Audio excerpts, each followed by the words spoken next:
સુરત શહેરમાં પડેલા ધોધમાર વરસાદે જનજીવનને ભારે અસર પહોંચાડી છે।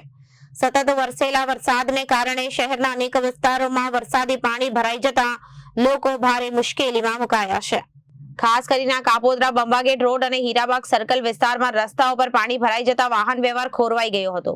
રસ્તાઓ જાણે તળાવમાં ફેરવાઈ ગયા હોય તેવા દ્રશ્યો જોવા મળ્યા હતા। સ્કૂલ છૂટવાના સમયે વરસાદી પાણી ભરાઈ જતા વિદ્યાર્થીઓ અને તેમના વાલીઓને ભારે હાલાકીનો સામનો કરવો પડ્યો હતો।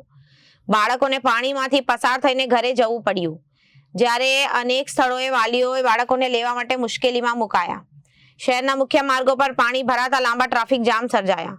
વાહન ચાલકોને કલાકો સુધી રસ્તા પર અટવાઈ રહેવું પડ્યું, જેના કારણે રોજિંદા જીવનનું પણ અસર જોવા મળી। દર વર્ષે વરસાદ દરમિયાન એકસરખી સ્થિતિ સર્જાતી હોવા છતાં ડ્રેનેજ વ્યવસ્થામાં પૂરતો સુધારો ન થતા લોકોમાં ભારે નારાજગી જોવા મળી રહી છે। સ્થાનિકોમાં એવી ચર્ચા ચાલી રહી છે કે વરસાદી પાણીના નિકાલ અંગે સુરત મહાનગરપાલિકા હજુ પણ ઘોર નિદ્રામાં હોય તેવું લાગી રહ્યું છે।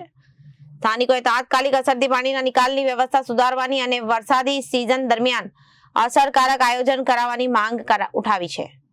Bureau report, Janadesh news.